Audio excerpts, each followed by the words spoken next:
नमस्कार दोस्तों, बहुत स्वागत है आपका हमारे चैनल में जिसका नाम है क्रिक फैंटेसी पोस्टमार्टम, जहां हम चुनते हैं वो 11 खिलाड़ी जो आपकी किस्मत को बदल सकते हैं। आज हम आईपीएल में बात करेंगे लखनऊ वर्सेस मुंबई के मुकाबले की। दोनों के बीच ये मस्ट विन गेम होगा क्योंकि इसको एलिमिनेटर मुकाबला भी कहा जाता है। एलिमिनेटर का मतलब होता है कि जो टीम आज मैच जीत जाएगी वो आईपीएल के अगले स्टेज में यानी क्वालिफायर 2 में पहुंच जाएगी और हारने वाली टीम का सफर आज खत्म हो जाएगा। इस मुकाबले की हम डिटेल में बात करेंगे, लेकिन उससे पहले मैं आपको बता दूं कि जितने भी हमारे व्यूअर्स, यूजर्स और जो दर्शक हैं और वो ड्रीम 11 या बाकी फैंटेसी ऐप्स खेलते हैं और वहां पर करोड़ रुपए जीतने का सपना संजोए हुए हैं और अब तक उनका सपना पूरा नहीं हो पाया, तो वो हमारे चैनल को सब्सक्राइब कर लें, क्योंकि हम यहां पर 360 डिग्री एनालाइज करने के बाद वीडियो बनाते हैं और आपको करोड़पति बनाने में हेल्प करेंगे। तो अगर आपने हमारे चैनल अब तक सब्सक्राइब नहीं किया है तो आप सबसे पहले हमारे चैनल को सब्सक्राइब कर लीजिए ताकि हमारी वीडियो आप तक सबसे पहले पहुंच सके। तो चलिए 360 डिग्री एनालिसिस की शुरुआत करते हैं और सबसे पहले बात करते हैं मैच प्रीव्यू की। मैं आपको बता दूं, लखनऊ और मुंबई के बीच ये मुकाबला एमए चिदंबरम स्टेडियम में खेला जाएगा जो कि चेन्नई में स्थित है। ये दोनों टीमों के लिए एक न्यूट्रल मैदान होगा और ऐसे में होम कंडीशंस या अवे कंडीशंस का नुकसान दोनों में से किसी टीम को नहीं होगा। हालांकि मैं आपको बता दूं कि चेन्नई में जो मुकाबला खेला जाना है वो बैटिंग फ्रेंडली पिच होगी और ऐसे में मुंबई की पावर पैक बैटिंग लाइनअप मानी जाती है और एज हल्का सा मुंबई का भारी हो सकता है। लेकिन लखनऊ की टीम ने अब तक मुंबई के मुकाबले बहुत ही शानदार खेल दिखाया है और ऐसे में आंकड़े, हालिया फॉर्म और जो हेड टू हेड रिकॉर्ड है वो लखनऊ का ज़्यादा अच्छा है एज कंपेयर टू मुंबई। इतना तय है कि जो भी इस मुकाबले को जीतेगा वो अगले स्टेज में पहुंच जाएगा और हारने वाली टीम आज आईपीएल को टाटा बाय बाय कह देगी। आगे बढ़ूंगा, बात करूंगा हेड टू हेड मुकाबलों की। तो आपको जानकर हैरानी होगी कि लखनऊ और मुंबई के बीच अब तक कुल 3 मैच खेले गए हैं और तीनों ही मैच में मुंबई को हार का सामना करना पड़ा है। अगर मैं बात करूं कि लखनऊ को मुंबई के खिलाफ खेलना काफ़ी रास आता है और अब तक मुंबई को लखनऊ के खिलाफ जीत का खाता खोलना बाकी है। ऐसे मुंबई के लिए उनके पास थोड़ा सा मनोवैज्ञानिक दबाव भी होगा, क्योंकि जब कोई टीम किसी के खिलाफ एक बार भी मैच नहीं जीत पाती तो थोड़ा सा एक मनोवैज्ञानिक दबाव रहता है। इस सीजन की बात करूं तो दोनों के बीच एक मुकाबला खेला गया था जो कि लखनऊ के होम ग्राउंड में खेला गया था और उस मुकाबले को लखनऊ ने 5 रन से अपने नाम कर लिया था।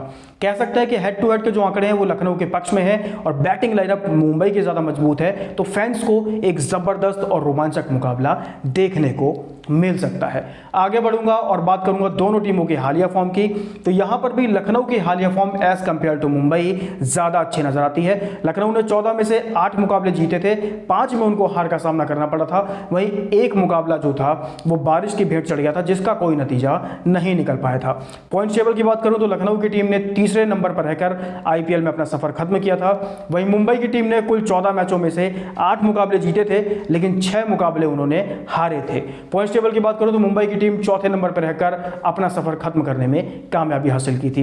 दोनों टीमों के लिए बहुत करो और मरो का मुकाबला होगा, क्योंकि इसको एलिमिनेटर के नाम से जाना जाता है। एलिमिनेटर का मतलब होता है जो भी टीम इस मुकाबले को हारेगी उसका सफर यहीं पर खत्म हो जाएगा। अब जल्दी से जान लेते हैं कि चेन्नई के एमए चिदंबरम की पिच रिपोर्ट कैसी है। तो मैं आपको बता दूं, एमए चिदंबरम में बल्लेबाजों को काफी मदद मिलती है और यहां पर बल्लेबाजों को बल्लेबाजी करना काफी रास आता है। फैंस को चौके छक्के जमकर देखने को मिलते हैं और एक हाई स्कोरिंग मुकाबला यहां पर देखने को मिल सकता है। मैं बात करूं तेज गेंदबाजों को, तो अगर उनको विकेट लेना है तो सही लेंथ पर गेंदबाजी करना बहुत जरूरी होगा, क्योंकि अगर वो लेंथ से भटकेंगे, लाइन से भटकेंगे तो बल्लेबाज उनको चौके या छक्के के लिए आराम से भेज सकता है। जैसे जैसे गेम प्रोग्रेस करेगा, जैसे जैसे खेल आगे बढ़ेगा, वैसे वैसे स्पिनर्स इस मैच में इफेक्टिव साबित होंगे और वो भी विकेट निकालने में सक्षम हो सकते हैं।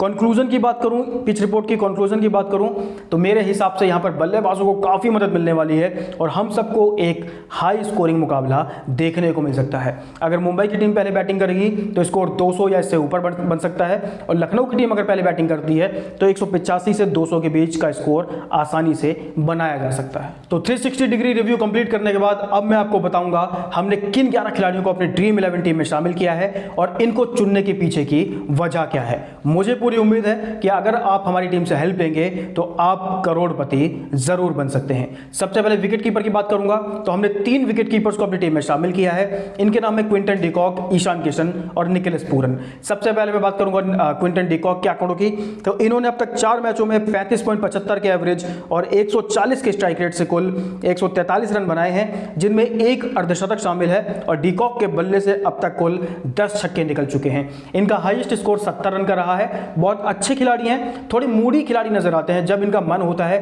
तो बड़ी पारी खेलते हैं, वरना 20 से 30 रन बनाकर आउट हो जाते हैं। फैंटेसी पॉइंट के हिसाब से ये खिलाड़ी बहुत इंपॉर्टेंट है और आप इनको अपनी टीम में शामिल जरूर करिएगा। इनकी मैं फॉर्म बता देता हूं आपको, आखिरी 5 मैचों में इनका प्रदर्शन कैसा रहा है। तो इन्होंने आखिरी 5 मैचों में 70, 29, 16 और 28 का स्कोर किया है, यानी कि ये हर मैच में इनको स्टार्ट जरूर मिला है और हो सकता है कि इस मुकाबले में ये उस स्टार्ट को बड़ी पारी में कन्वर्ट करने में कामयाब रहे, क्योंकि क्विंटन डिकॉक एक बहुत ही अनुभवी खिलाड़ी हैं और एक एक्सपीरियंस्ड प्लेयर को पता होता है कि बड़े मैचों में किस तरह की बल्लेबाजी करनी होती है। और लखनऊ को अगर इस मुकाबले को जीतना है तो क्विंटन डिकॉक का बल्ला जरूर चलना चाहिए। आगे बढ़ूंगा, बात करूंगा मुंबई के सबसे बेहतरीन खिलाड़ियों में से एक ईशान किशन की।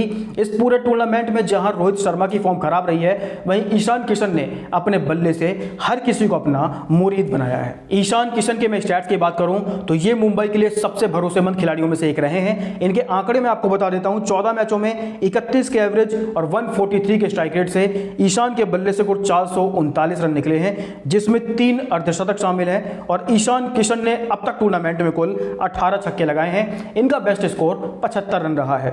मैं इनके आखिरी 5 पारियों की बात भी करता हूं तो इन्होंने आखिरी 5 पारियों में 7, 42, 31, 59 और 14 रनों की पारियां खेली हैं, जो दर्शाती है कि यह बल्लेबाज फॉर्म में है, बहुत सही बल्लेबाजी कर रहा है। और अगर ये खिलाड़ी अपने नाम के अनुरूप और अपनी फॉर्म के अनुरूप खेलता रहा तो मुझे पूरा यकीन है कि एलिमिनेटर मुकाबले में हमको ईशान किशन के बल्ले से एक बड़ी और तूफानी पारी देखने को मिल सकती है।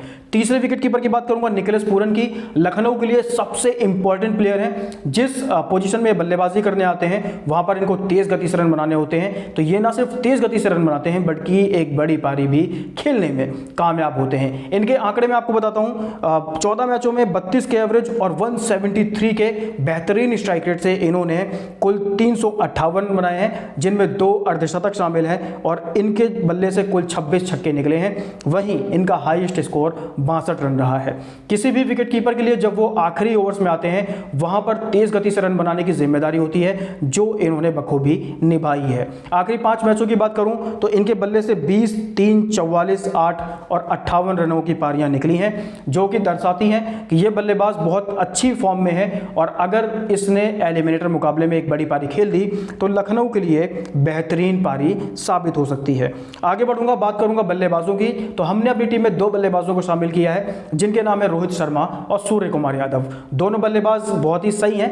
रोहित शर्मा की मैं बात करूंगा तो इनकी मतलब इनका इतिहास रहा है कि जिस मैच में ये अच्छी पारी खेलते हैं उसके बाद लगातार 2-3 मैच में फ्लॉप रहते हैं। तो रोहित शर्मा को आप लोग अपने रिस्क पे टीम में शामिल करिए। हालांकि हमने इनको अपनी टीम में शामिल किया है क्योंकि मुझे लग रहा है कि चेन्नई की जो विकेट है वहां पर बल्लेबाजों को मदद मिलेगी और रोहित शर्मा वहां पे फायदा उठा सकते हैं। लेकिन एक इतिहास रोहित के साथ यह भी जुड़ा है कि एक बार अच्छी पारी खेलने के बाद ये 2-3-4 मैचों तक लगातार फ्लॉप होते हैं। हालांकि मैंने इनको टीम में शामिल किया है। इनके स्टैट्स में आपको बताता हूं, 14 मैचों में 22 के एवरेज, 134 के स्ट्राइक रेट से इनके बल्ले से कुल 313 रन निकले हैं, जिसमें 2 अर्धशतक शामिल हैं और रोहित हिटमैन के नाम से जाने जाते हैं। तो इन्होंने अब तक टूर्नामेंट में कुल 16 छक्के लगाए हैं। हाईएस्ट स्कोर इनका 65 रन रहा है। इनकी आखिरी 5 पारियों की मैं बात करूं तो 0, 7, 29, 37 और 56 रनों के स्कोर इन्होंने अपनी आखिरी 5 पारियों में किया है। अगर मैं इनके आखिरी 5 पारियों की बात करूं तो ये इन्होंने अपने स्कोर को लगातार कंटिन्यू आगे बढ़ाया, यानी कि पहले 0, फिर 7, फिर 29, 37 और 56 रनों की पारी खेली है।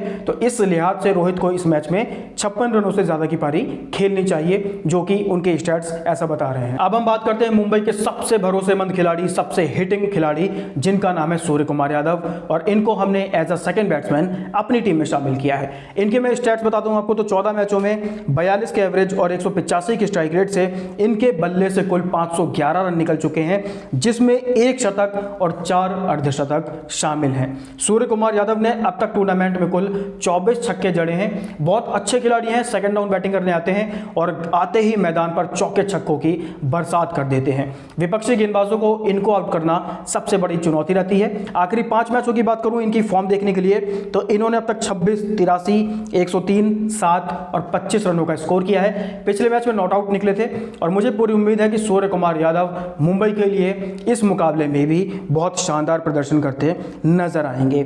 बल्लेबाजों की बात करूं तो उसके बाद आगे बढ़ेंगे और बात करेंगे ऑलराउंडर्स की। तो हमने 3 ऑलराउंडर्स को अपनी टीम में शामिल किया है। मार्कस स्टोइनिस, कैमरन ग्रीन और कृष्णप्पा गौतम के रूप में 3 ऑलराउंडर्स हमने अपनी टीम में शामिल किए हैं। सबसे पहले बात करूंगा मार्कस स्टोइनिस की। 14 मैचों में 30 के एवरेज और 150 के स्ट्राइक रेट से इन्होंने 368 रन बनाए हैं, जिसमें 3 अर्धशतक शामिल हैं और इनके बल्ले से 26 छक्के निकल चुके हैं। हाईएस्ट स्कोर इनका 89 का रहा है। गेंदबाजी की बात करूं तो इनका एवरेज 20 का रहा है, इकॉनमी रेट 9.23 का है और इन्होंने 5 विकेट लिए हैं, जिसमें इनकी बेस्ट परफॉर्मेंस 20 रन देके 2 विकेट रही है। मार्कस स्टोइनिस लखनऊ के सबसे भरोसेमंद, सबसे डिपेंडेबल खिलाड़ी हैं। अगर ये बल्लेबाज अपनी बैटिंग और अपनी गेंदबाजी से लखनऊ के लिए अच्छा परफॉर्म करता है, हो सकता है कि लखनऊ इस मुकाबले में मुंबई को हराने में कामयाब साबित हो जाए। आगे बढ़ूंगा, बात करूंगा कैमरन ग्रीन की। बहुत ही शानदार युवा खिलाड़ी हैं, टैलेंटेड खिलाड़ी हैं और मुंबई ने इनके टैलेंट को और ज़्यादा तराशा है। पिछले मैच में शतक लगा के आएंगे तो इनका फॉर्म बहुत ज़्यादा अच्छी है और इनका जो कॉन्फिडेंस है, आत्मविश्वास है, वो भी 7वें आसमान पर होगा। इनके मैं आपको आंकड़े बता देता हूं तो इन्होंने कुल 14 मैचों में 54 के एवरेज और 159 के स्ट्राइक रेट से 381 रन बनाए हैं, जिसमें 1 शतक और 2 अर्धशतक शामिल हैं। इनके बल्ले से कुल 19 छक्के निकल चुके हैं। कैमरन ग्रीन को कभी तीसरे नंबर पर बैटिंग मिलती है, कभी उनको बीच में मिडिल ऑर्डर में खिलाया जा रहा था, लेकिन एक बार फिर से उनको तीसरे नंबर पर बैटिंग करने का मौका दिया, जिसमें उन्होंने शतक जड़कर अपने कप्तान और अपने मैनेजमेंट के फैसले को बिल्कुल सही साबित किया। गेंदबाजी की बात करूं तो अब तक इन्होंने 51 के एवरेज और 9.72 के इकॉनमी रेट से कुल 6 विकेट झटके हैं, जिसमें इनका बेस्ट परफॉर्मेंस 41 रन देके 2 विकेट रहा है। कैमरन ग्रीन को आप मतलब जो उनके कप्तान है वो अर्ली ओवर्स में बॉलिंग करवाते हैं या फिर कभी कभार डेथ में बॉलिंग करवाते हैं और वहां पर बल्लेबाज काफी एग्रेसिव होकर बल्लेबाजी करता है। यही वजह है कि इनका इकॉनमी रेट काफी ज्यादा है, लेकिन कैमरन ग्रीन विकेट लेने में सक्षम है और ये आंकड़े भी इसी तरफ इशारा करते हैं। तीसरे ऑलराउंडर्स की बात करूं तो हमारा जो तीसरे ऑलराउंडर है उनका नाम है कृष्णप्पा गौतम। इन्होंने अब तक 6 मैचों में 19 के एवरेज और 173 के स्ट्राइक रेट से कुल 59 रन बनाए हैं, जिसमें 5 छक्के शामिल हैं। इनका बेस्ट स्कोर 23 रन का रहा है। गेंदबाजी की बात करूं तो 36 के एवरेज और 7 के इकॉनमी रेट से इन्होंने कुल 3 विकेट झटके हैं और इनका बेस्ट परफॉर्मेंस 10 रन देके 1 विकेट रहा है। इनको लखनऊ की टीम ने कंसिस्टेंसी के साथ अपनी टीम में जगह नहीं दी है और यही वजह है कि इनके आंकड़े ज़्यादा अच्छे नहीं है, लेकिन पिछले मैच में इन्होंने बैटिंग और बॉलिंग दोनों से कमाल किया था। ऐसे में मेरा मानना है कि लखनऊ की टीम अगर इन पे भरोसा जताएगी तो ये खिलाड़ी अच्छा खासा परफॉर्म करने में कामयाब हो सकता है। ऑलराउंडर्स के बाद अब हम बात करेंगे गेंदबाजों की। हमने 3 गेंदबाजों को अपनी टीम में शामिल किया है। इनके नाम है जैसन बेरेंडॉर्फ, रवि बिश्नोई और पीयूष चावला। तीनों गेंदबाज बहुत अच्छे हैं। इन्होंने लगातार पूरे टूर्नामेंट में विकेट लिए हैं। ऐसे में अगर आप इनको अपनी टीम में शामिल करेंगे तो आप अपनी ड्रीम 11 टीम को एक प्रॉपर बैलेंस देने में कामयाब रहेंगे। सबसे पहले बेरेंडॉर्फ के आंकड़ों की बात कर लेते हैं। 10 मैचों में 24 के एवरेज और 9.66 के इकॉनमी रेट से इन्होंने कुल 14 विकेट झटके हैं, जिसमें इनका बेस्ट परफॉर्मेंस 23 रन देके 3 विकेट रहा है। काफी अच्छे गेंदबाज है, लेफ्ट आर्म पेसर हैं और भारतीय बल्लेबाज हो चाहे विदेशी बल्लेबाज हो, वो लेफ्ट आर्म पेसर के खिलाफ हमेशा से संघर्ष करते नजर आते हैं। ऐसे में आप इस खिलाड़ी को टीम में शामिल जरूर करिएगा। आगे बढ़ेंगे, रवि बिश्नोई की बात करूंगा। टूर्नामेंट के बीच में इन्होंने थोड़ा अच्छा खेलना बंद कर दिया था, लेकिन जैसे जैसे टूर्नामेंट प्रोग्रेस हुआ है वैसे वैसे इस गेंदबाज ने विकेट लिए हैं और अपनी टीम को लगातार विकेट दिलाने में कामयाब रहे हैं। 14 मैचों में 22 के एवरेज, 7.76 के इकॉनमी रेट से इन्होंने कुल 16 विकेट झटके हैं, जिसमें इनका बेस्ट परफॉर्मेंस 28 रन देके 3 विकेट रहा है। वहीं मैं बात करूं पीयूष चावला की, तो इन्होंने 14 मैचों में 21 के एवरेज, 7.81 के इकॉनमी रेट से 20 विकेट लिए हैं। इनका बेस्ट परफॉर्मेंस 22 रन देके 3 विकेट रहा है। तीनों गेंदबाज अच्छी फॉर्म में है। बेरेंडॉर्फ की मैं आखिरी 5 मैचों की बात करूं तो इन्होंने 1, 3, 1, 2 और 0 विकेट लिए हैं, यानी कि ये गेंदबाज लगभग हर मैच में विकेट ले रहा है। अगर पिछले मैच को छोड़ दिया जाए तो ये गेंदबाज हर मैच में विकेट लेने में कामयाब रहा है। रवि बिश्नोई की बात करूं तो शुरू के 2 मैचों में कोई विकेट नहीं ले पाए थे, लेकिन आखिरी के 2 मैचों में 2-2 विकेट लिए हैं, यानी कि इस गेंदबाज ने अपनी लय पकड़ ली है और इस मैच में भी ये विकेट लेने में कामयाब होगा अगर आंकड़ों की मानी जाए तो। पीयूष चावला की बात करूं तो 2-0, 2-1 और 0, यानी कि 2 मैचों में इनको कोई विकेट नहीं मिला और 3 मैचों में इनको लगातार विकेट मिले हैं और इस मुकाबले में भी विकेट इनको जरूर मिल सकता है। तो ये थे हमारे वो 11 खिलाड़ी जो आपको करोड़पति बना सकते हैं। एक बार फिर से मैं आपको इन 11 खिलाड़ियों के नाम बता देता हूं। इनके नाम है Ishan Kishan, Quinton de Kock, Nicholas Pooran, Rohit Sharma, Surya Kumar Yadav, Cameron Green, Krishnappa Gowtham, Marcus Stoinis, Jason Behrendorff, Piyush Chawla और रवि बिश्नोई। मेरे हिसाब से आप कैप्टन सूर्य कुमार यादव और वाइस कैप्टन कैमरन ग्रीन को भी बना सकते हैं। और अगर आप इन दोनों को कैप्टन और वाइस कैप्टन बनाते हैं तो मुझे पूरी उम्मीद है कि आपके जो करोड़पति बनने का जो सपना है वो पूरा हो सकता है। वीडियो में आगे बढ़ते हैं और आते हैं अपने उस सेगमेंट पे जिसका नाम है फैंटेसी प्रेडिक्शन बाय CFP। तो हम बता दें कि हमारा ये जो प्रेडिक्शन वाला सेगमेंट है ये हमारे उन फैंस के लिए है जो ड्रीम 11 के अलावा बाकी जगह पर फैंटेसी प्रेडिक्शन करते हैं और करोड़ों रुपए जीतते हैं। हमारी ज्यादातर प्रेडिक्शन सही साबित होती हैं और इस मुकाबले के लिए भी हमने 6 चीज प्रेडिक्ट की हैं और उसमें टॉस हमारे हिसाब से मुंबई की टीम जीतेगी। फर्स्ट इनिंग का स्कोर अगर लखनऊ पहले बैटिंग करती है तो 185 से 200 के बीच रह सकता है। सबसे ज्यादा रन सूर्य कुमार यादव के बल्ले से निकल सकते हैं। सबसे ज्यादा विकेट पीयूष चावला ले सकते हैं। सबसे ज्यादा छक्के सूर्य कुमार यादव लगा सकते हैं और जो मैच का नतीजा है वो मुंबई इस मैच को जीत सकती है। तो जितने भी फैंस जो अलग अलग जगह जाके अनुमान लगाते हैं और करोड़ रुपए जीतते हैं वो हमारी इस प्रेडिक्शन से हेल्प ले सकते हैं। तो दोस्तों ये तो हुई ड्रीम 11 और हमारी फैंटेसी प्रेडिक्शन की बात। अब मैं आपसे रिक्वेस्ट करना चाहूंगा कि आप हमारे टेलीग्राम चैनल का हिस्सा बन सकते हैं क्योंकि हम वहां पर डालते हैं लाइव टीम और लाइव टीम पाकर आप अपने करोड़पति बनने के सपने को ज्यादा साकार कर सकते हैं। हमारे टेलीग्राम परिवार का हिस्सा बनने के लिए आप हमारे कमेंट और डिस्क्रिप्शन बॉक्स में जाकर लिंक पर क्लिक करें और हमारे टेलीग्राम परिवार का हिस्सा बन जाएं और पाएं लाइव टीम। इसके अलावा मैं आप सबसे यह भी रिक्वेस्ट करना चाहता हूं कि हमने यहां पर एक कॉन्टेस्ट लगाया है जिसमें आप छोटा अमाउंट लगाकर 4 गुना तक की राशि जीत सकते हैं। तो आप उस कॉन्टेस्ट में हिस्सा लेने के लिए आप हमारे कमेंट बॉक्स में जाइए, वहां पर लिंक मैंने डाल दिया है, लिंक पर क्लिक करिए और छोटा सा अमाउंट लगाकर 4 गुना राशि तक जीतने का मौका पाइए। आज के इस वीडियो में इतना ही। आपसे मुलाकात होगी एक नई वीडियो में। Thank you so much. नमस्कार।